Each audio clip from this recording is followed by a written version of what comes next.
तो बच्चों आज हम पढ़ेंगे टेंस। लेकिन उससे पहले मैं आपको बता दूं कि मैं आपको टेंस बहुत ज़्यादा डीप में नहीं पढ़ाऊंगा, बल्कि हमें हमेशा से जो टेंस को लेकर डाउट्स हैं, जैसे किस टेंस में कहाँ पे हम कौन सा हेल्पिंग वर्ब लगाएंगे, किस टेंस में कहाँ पे किस मेन वर्ब का यूज़ करेंगे, तो इस चीज़ की मैं गारंटी लेता हूँ कि आज आपके वो सारे डाउट्स क्लियर हो जाएंगे और लाइफ टाइम आपको इस चीज़ से रिलेटेड कोई भी डाउट नहीं आएगी और आपके बोर्ड एग्जाम्स में भी आपको इससे बहुत ज़्यादा हेल्प मिलने वाली है। ठीक है बच्चों, तो चलिए शुरू करते हैं। देखिए सबसे पहले टेंस जो है उसका हिंदी में मतलब होता है काल।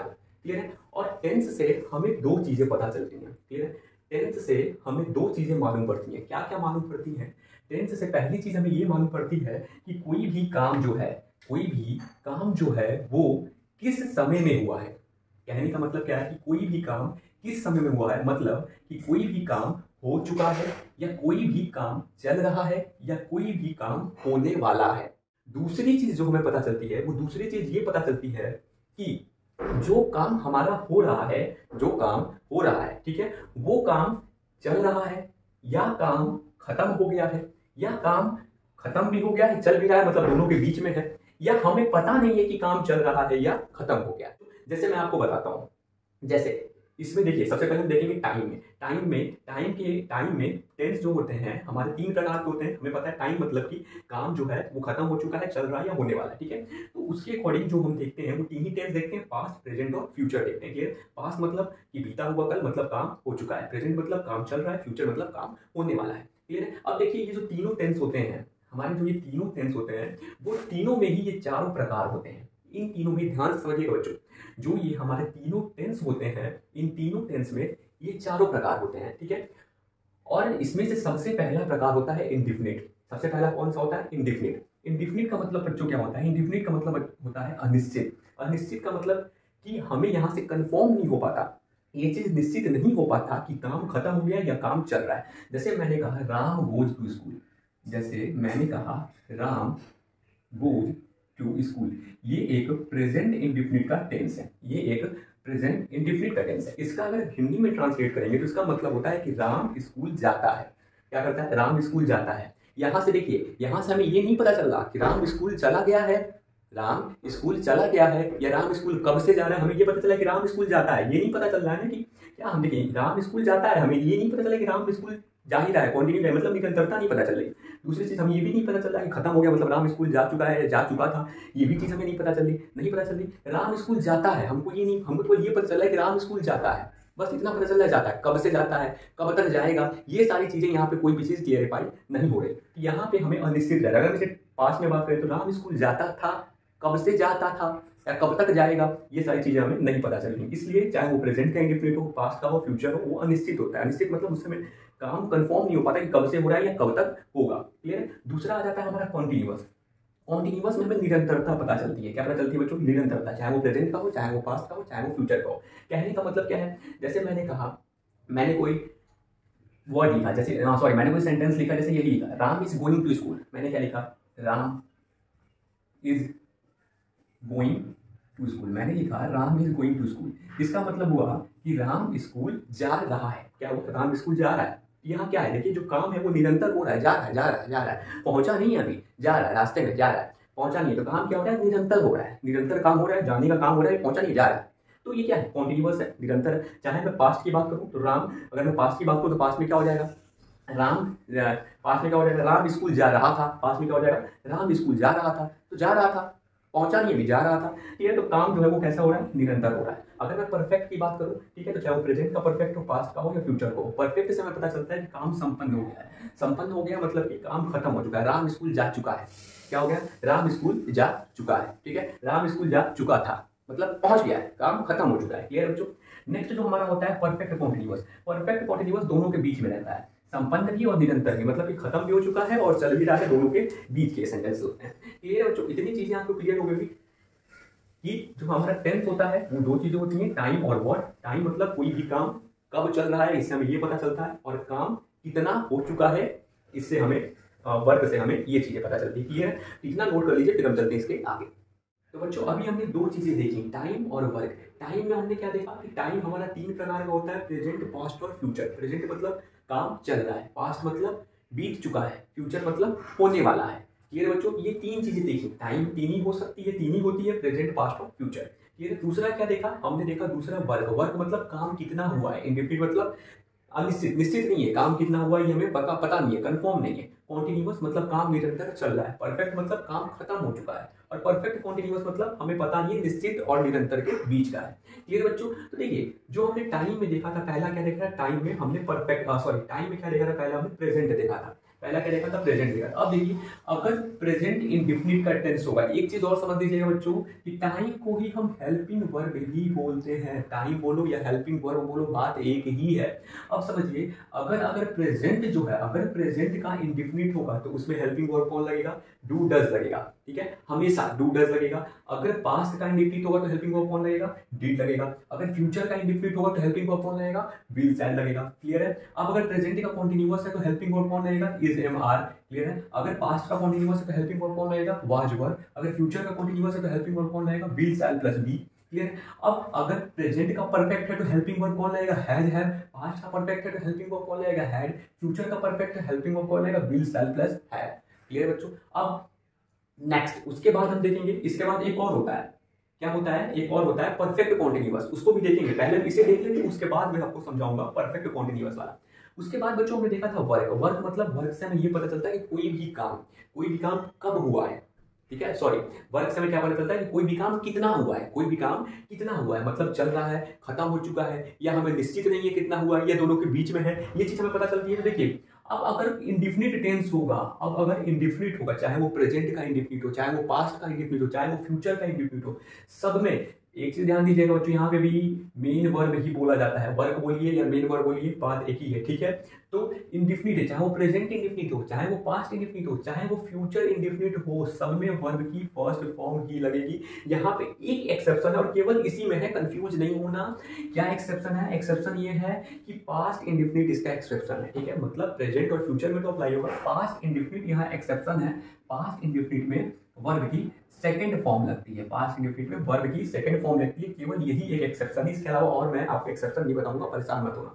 क्लियर है? तो चाहे वो प्रेजेंट इंडेफिनिट हो, पास्ट इंडेफिनिट हो, फ्यूचर इंडेफिनिट हो, ठीक है, वर्ब की फर्स्ट फॉर्म रहेगी। एक एक्सेप्शन याद रखना है कि अगर वो पास्ट इंडेफिनिट है तो वर्ब की सेकंड वहां लगती है। क्लियर है?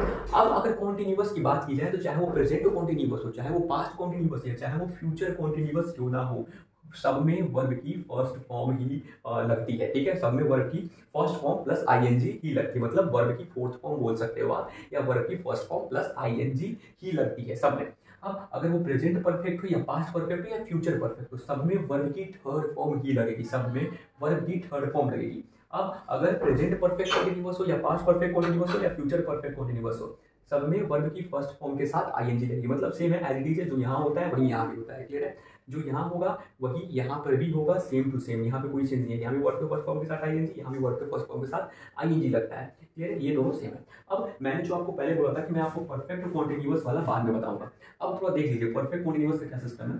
परफेक्ट कॉन्टिन्यूअस का ये सिस्टम होता है कि चाहे वो प्रेजेंट परफेक्ट कॉन्टिन्यूअस हो, चाहे वो पास्ट परफेक्ट कॉन्टिन्यूअस हो, या चाहे वो फ्यूचर परफेक्ट कॉन्टिन्यूअस हो। क्लियर है? हम हमेशा हेल्पिंग वर्ब किसका यूज करेंगे, परफेक्ट का यूज करेंगे। मेन वर्ब किसका यूज करेंगे, कॉन्टिन्यूअस का यूज करेंगे। यहाँ मैं बता भी चुका हूँ, वही चीज मैं आपको बताया हूँ कि अगर प्रेजेंट परफेक्ट कॉन्टिन्यूअस हो, पास्ट परफेक्ट कॉन्टिन्यूअस हो या फ्यूचर परफेक्ट कॉन्टिन्यूअस हो, वर्ब की फर्स्ट फॉर्म आईएनजी, मतलब कि मेन वर्ब किसका यूज करते हैं, कॉन्टिन्यूअस वाला यूज करते हैं, तो कॉन्टिन्यूअस वाला यूज किया है। ठीक है, लेकिन हेल्पिंग वर्ब किसका यूज करते हैं, परफेक्ट वाला। तो हेल्पिंग वर्ब कौन सा यूज रहेगा, परफेक्ट वाला, मतलब कि यही यूज होगा। ठीक है, ये यही यूज होगा। क्लियर है बच्चों? क्लियर है? इस चीज को अच्छे से समझ लीजिएगा और इसको एकदम याद रखिएगा, कभी भी कंफ्यूज नहीं होंगे कि कहाँ पे कौन सा वर्ब अप्लाई होगा, कौन सा हेल्पिंग वर्ब रहेगा, कौन सा मेन वर्ब रहेगा। क्लियर है? तो इसे कर लीजिए, फिर चलते हैं आगे। तो बच्चों अब हम देखेंगे स्ट्रक्चर। देखिए स्ट्रक्चर, इंडेफिनिट, कॉन्टिन्यूअस, परफेक्ट, तीनों के लिए, इंडेफिनिट, कॉन्टिन्यूअस और परफेक्ट तीनों के लिए एक साथ स्ट्रक्चर। क्लियर बच्चों? अब वो चाहे प्रेजेंट इंडेफिनिट हो, पास्ट इंडेफिनिट हो, फ्यूचर इंडेफिनिट हो, चाहे प्रेजेंट कॉन्टिन्यूअस हो, पास्ट कॉन्टिन्यूअस हो, फ्यूचर कॉन्टिन्यूअस हो, चाहे प्रेजेंट परफेक्ट हो, पास्ट परफेक्ट हो, फ्यूचर परफेक्ट हो, तीनों के लिए स्ट्रक्चर एक साथ। देखिए अगर अफर्मेटिव सेंटेंस होगा, चाहे वो इसका हो, चाहे वो इसका हो, चाहे वो इसका हो, तो उसको कैसे हम बनाएंगे। अगर अफर्मेटिव सेंटेंस होगा तो सबसे पहले होगा सब्जेक्ट, प्लस होगा हेल्पिंग वर्ब, प्लस होगा मेन वर्ब, प्लस होगा ऑब्जेक्ट। जिसका हेल्पिंग वर्ब होगा उसमें उसका लगाएंगे, जिसका मेन वर्ब होगा उसमें उसका लगाएंगे। तीनों के नेगेटिव के लिए, चाहे वो इंडेफिनिट का हो, चाहे वो कॉन्टिन्यूअस का हो, चाहे वो परफेक्ट का हो, subject plus helping verb plus not plus main verb plus object. Clear है? तीनों के इंट्रोगेटिव के लिए, चाहे वो इंडेफिनिट का हो, चाहे वो कॉन्टिन्यूअस का हो, चाहे वो परफेक्ट का हो, सबसे पहले हेल्पिंग वर्ब आएगा, उसके बाद आएगा सब्जेक्ट, उसके बाद मेन वर्ब, उसके बाद ऑब्जेक्ट और उसके बाद क्वेश्चन मार्क।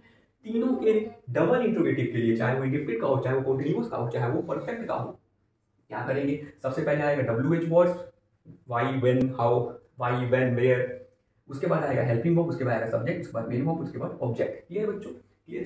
तीनों को हमने एक साथ खत्म कर दिया, इंडेफिनिट, कॉन्टिन्यूअस और परफेक्ट। ठीक है, अब एक हमारा बचता है परफेक्ट कॉन्टिन्यूअस, इसके बाद उसको भी देख लेते हैं, इसको कर लीजिए, इसके बाद उसको भी देख लेते हैं। तो बच्चों अब हम देखेंगे परफेक्ट कॉन्टिन्यूअस का स्ट्रक्चर, चाहे वो प्रेजेंट परफेक्ट कॉन्टिन्यूअस हो, चाहे वो पास्ट परफेक्ट कॉन्टिन्यूअस हो, या चाहे वो फ्यूचर परफेक्ट कॉन्टिन्यूअस हो, सबके लिए है। ठीक है, अगर परफेक्ट कॉन्टिन्यूअस का अफर्मेटिव सेंटेंस होगा तो कैसे बनेगा? Subject plus helping verb plus been plus main verb plus object. Clear है? अगर निगेटिव होगा तीनों का ही, चाहे वो प्रेजेंट परफेक्ट हो, पास्ट परफेक्ट कॉन्टिन्यूअस हो, फ्यूचर परफेक्ट कॉन्टिन्यूअस, निगेटिव हो तो कैसे बनेगा? Subject plus helping verb plus not plus been plus main verb plus object. अगर इंट्रोगेटिव हो तो कैसे बनेगा? Helping verb plus subject plus been plus main verb plus object. Double interrogative होगा तो कैसे बनेगा? WH word plus helping verb plus subject plus been plus main verb plus object. Clear है बच्चों? तीनों के लिए है। ठीक है, चाहे वो प्रेजेंट परफेक्ट कॉन्टिन्यूअस, चाहे वो पास्ट परफेक्ट कॉन्टिन्यूअस, या चाहे वो फ्यूचर परफेक्ट कॉन्टिन्यूअस। क्लियर है? नोट कर लीजिए, फिर चलते हैं आगे।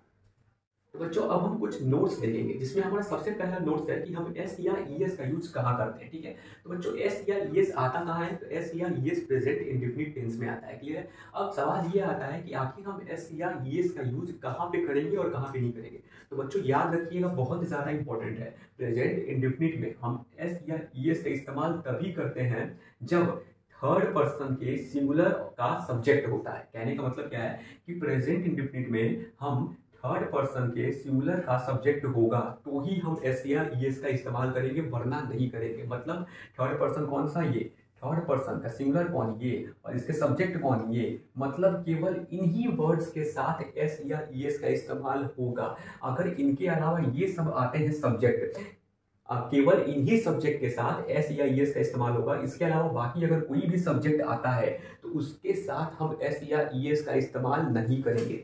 जैसे जैसे मैंने क्या लिखा कि वह स्कूल जाता है। मैंने लिखा वह स्कूल जाता है, वह स्कूल जाता है, वह स्कूल जाता है। मैंने एक सेंटेंस लिखा वह स्कूल जाता है, और दूसरा सेंटेंस लिखा कि मैं स्कूल जाता हूँ, मैं स्कूल जाता हूँ। दोनों ही प्रेजेंट इंडेफिनिट के सेंटेंस है, बिल्कुल है। अब वह स्कूल जाता है तो क्या होगा? He goes to school, he goes to school होगा। क्या लगेगा? गोज लगेगा। वर्ब के साथ क्या लगेगा? ईएस, एस या ईएस लगेगा। क्लियर है? एस या ईएस लगेगा। लेकिन वही मैं कहूं कि मैं स्कूल जाता हूं तो क्या होगा? I go to school, I go to school होगा, ना कि आई गोज टू स्कूल। क्या होगा? आई गो टू स्कूल होगा। क्यों आई गो टू स्कूल क्यों होगा? क्यों? क्योंकि ये थर्ड पर्सन के सिंगुलर का सब्जेक्ट नहीं है। क्योंकि आई थर्ड पर्सन के सिंगुलर का सब्जेक्ट नहीं है, आई फर्स्ट पर्सन के सिंगुलर का सब्जेक्ट है, इसलिए यहाँ पे एस या ईएस का हम इस्तेमाल नहीं करेंगे। इस चीज को ध्यान रखिएगा, बहुत ही इंपॉर्टेंट है। एस या ईएस का इस्तेमाल केवल थर्ड पर्सन के सिंगुलर के सब्जेक्ट के साथ ही करते हैं, बाकी अदर के साथ नहीं करते हैं। अब यहाँ पे भी कंडीशन है कि थर्ड पर्सन के सिंगुलर के सब्जेक्ट में किसके साथ एस लगाएंगे और किसके साथ ईएस लगाएंगे। तो थर्ड पर्सन के सिंगुलर के सब्जेक्ट के वर्ब के आखिरी में अगर O C H S H T S S S Z होगा तो वहां पे वर्ब के साथ ईएस लगेगा, और अगर उसके अलावा कोई होगा तो एस लगेगा। जैसे देखिए यहाँ पे हमने क्या लगाया था? ईएस लगाया था। ईएस क्यों लगाया था? क्योंकि वर्ब के आखिरी में क्या है? ओ है। वर्ब के आखिरी में ओ होता है तो क्या लगता है? वर्ब के साथ ईएस लगता है। ये बच्चों बहुत ही इंपॉर्टेंट रूल था। इसके बाद चलते हैं सेकेंड रूल पे। तो बच्चों नेक्स्ट रूल देखेंगे, rule number second. Rule number second देखिए क्या कह रहा है। तो रूल नंबर सेकंड कह रहा है थर्ड पर्सन सिंगुलर के साथ डज का इस्तेमाल करते हैं। मतलब इनके साथ किसका इस्तेमाल करेंगे? तो इनके साथ डज का इस्तेमाल करेंगे, और बाकी अदर के साथ डू का इस्तेमाल करते हैं। क्लियर है? नेक्स्ट रूल नंबर थर्ड क्या कह रहा है? तो रूल नंबर थर्ड कह रहा है फर्स्ट पर्सन सिंगुलर के साथ एम का इस्तेमाल करेंगे, थर्ड पर्सन सिंगुलर के साथ इज का इस्तेमाल करेंगे, और बाकी अदर के साथ आर का इस्तेमाल करेंगे। क्लियर है?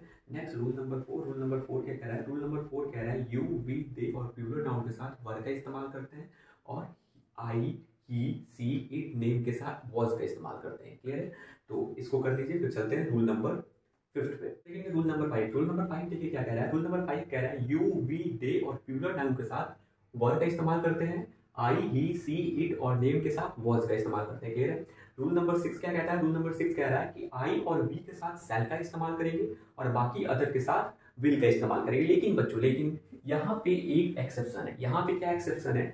यहाँ पे ये एक्सेप्शन है कि यदि वाक्य में प्रॉमिस मतलब वादा, डिटर्मिनेशन मतलब दृढ़ निश्चय, ट्रीट मतलब धमकी हो तो विल की जगह शैल और शैल की जगह विल का यूज करते हैं, मतलब उल्टा हो जाता है। आई बी के साथ विल हो जाएगा और अदर के साथ शैल हो जाएगा। क्लियर है बच्चों? सारे नोट्स हमारे यहाँ पे कंप्लीट हो चुके हैं और ये सारे नोट सारे टेंसेस में यूज करने के लिए थे। ठीक है, तो उम्मीद है कि आपके टेंसेस से काफी सारे डाउट्स क्लियर हुए होंगे।